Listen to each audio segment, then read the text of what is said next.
Jesus and his disciples gathered for one final meal together. Jesus said, "I am with you a little while longer. Where I am going, you cannot come. Why can't I follow you? I will lay down my life for you." Jesus wanted to leave his disciples with some very important words. "Love one another, even as I have loved you. You love one another. By this, all men will know you are my disciples. I am going to my Father to prepare a place for you." On the Mount of Olives, there was a garden called Gethsemane that Jesus and his disciples knew very well. After supper, Jesus led his disciples to the garden and told them to sit while Jesus went off to pray. Jesus knew that his time to die had come. "Oh, my Father, please take this suffering away from me. Yet not my will, but yours be done." Being in agony while he was praying so hard, his sweat drops became like drops of blood falling down. Jesus went back to his disciples, and a crowd had gathered with swords and clubs.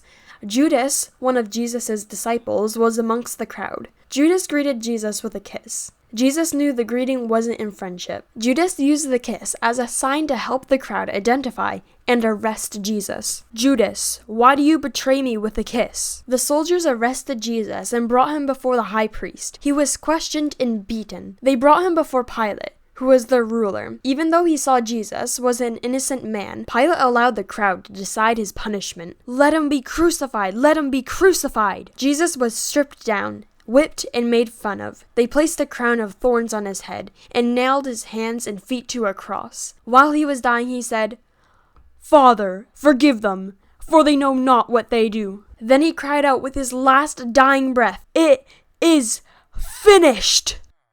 He was placed in a tomb with a large stone rolled in front of it.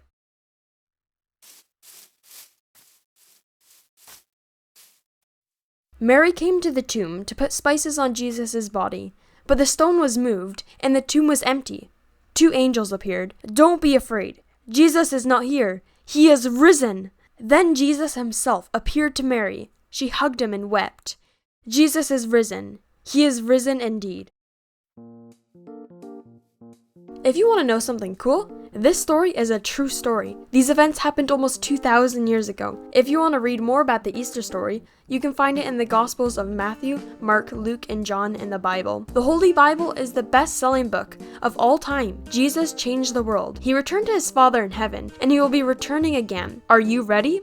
If you guys enjoyed the video, make sure to share the video, and if you want to see more videos like this, check out my channel using the link on the screen.